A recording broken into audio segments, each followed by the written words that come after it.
7 मार्च 1679 ईस्वी की बात है। ठाकुर सुजान सिंह अपनी शादी की बारात लेकर जा रहे थे। 22 वर्ष के सुजान सिंह किसी देवता की तरह लग रहे थे। ऐसा लग रहा था मानो देवता अपनी बारात लेकर जा रहे हों। उन्होंने अपनी दुल्हन का मुख भी नहीं देखा था। शाम हो चुकी थी, इसीलिए रात्रि विश्राम के लिए छापौली में पड़ाव डाल दिया गया। कुछ ही क्षणों में उन्हें गायों में लगे घुंघरू की आवाज़ सुनाई देने लगी। आवाज़ें हालांकि स्पष्ट नहीं थीं, फिर भी वे सुनने का प्रयास कर रहे थे, मानो वो आवाज़ें उनसे कुछ कह रही थीं।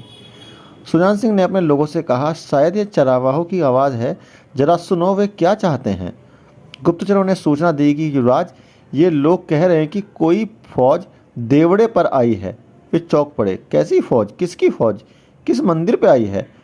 जवाब आया, युवराज, ये औरंगजेब की बहुत ही बड़ी विशाल सेना है, जिसका सेनापति दराब खान है, जो खंडेला के बाहर पड़ाव डाल रखा है।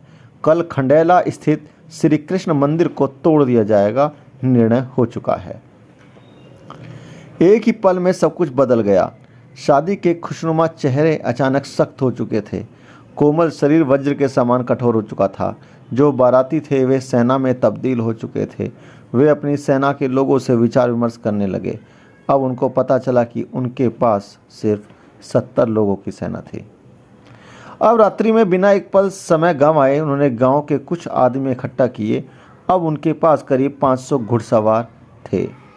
अचानक उन्हें अपनी पत्नी की भी याद आई, जिसका मुखड़ा वे अभी तक देख भी नहीं पाए थे, और जो डोली में बैठी थी उस पर क्या बीतेगी, जिसने अभी तक अपने लाल जोड़े को भी ठीक से नहीं देखा। वे इसी तरह विचारों में खोए हुए थे। तभी उनके कानों में अपनी माँ को दिए वचन याद आए, जिसमें उन्होंने राजपूती धर्म को ना छोड़ने का वचन दिया था। उनकी पत्नी भी सारी बातों को समझ चुकी थी। डोली की तरफ उनकी नज़र गई। उनकी पत्नी मेहंदी वाले हाथ निकालकर इशारा कर रही थी। मुख पर प्रसन्नता के भाव थे।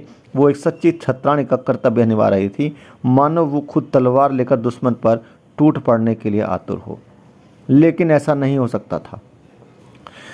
सुजान सिंह ने डोली के पास जाकर डोली को और अपनी पत्नी को प्रणाम किया और कहारों और नाइयों को डोली सुरक्षित अपने राज्य भेज देने का आदेश दिया, और खुद खंडेला को घेर कर उसकी चौकसी करने लगे।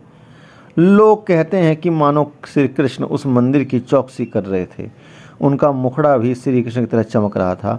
8 मार्च 1679 को दराव खान की सेना से उनका आमना सामना हो चुका था।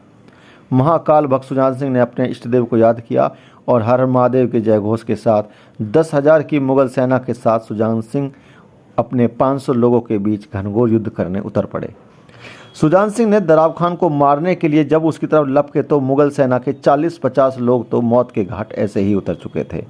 ऐसे पराक्रम को देखकर दराब खान पीछे हटने लगा और ठाकुर सुजान सिंह रुकने का नाम ही नहीं ले रहे थे।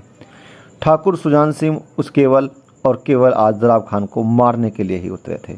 इसी बीच कुछ लोगों की नज़र सुजान सिंह पे पड़ी, लेकिन यह क्या, सुजान सिंह के शरीर में सिर तो है ही नहीं।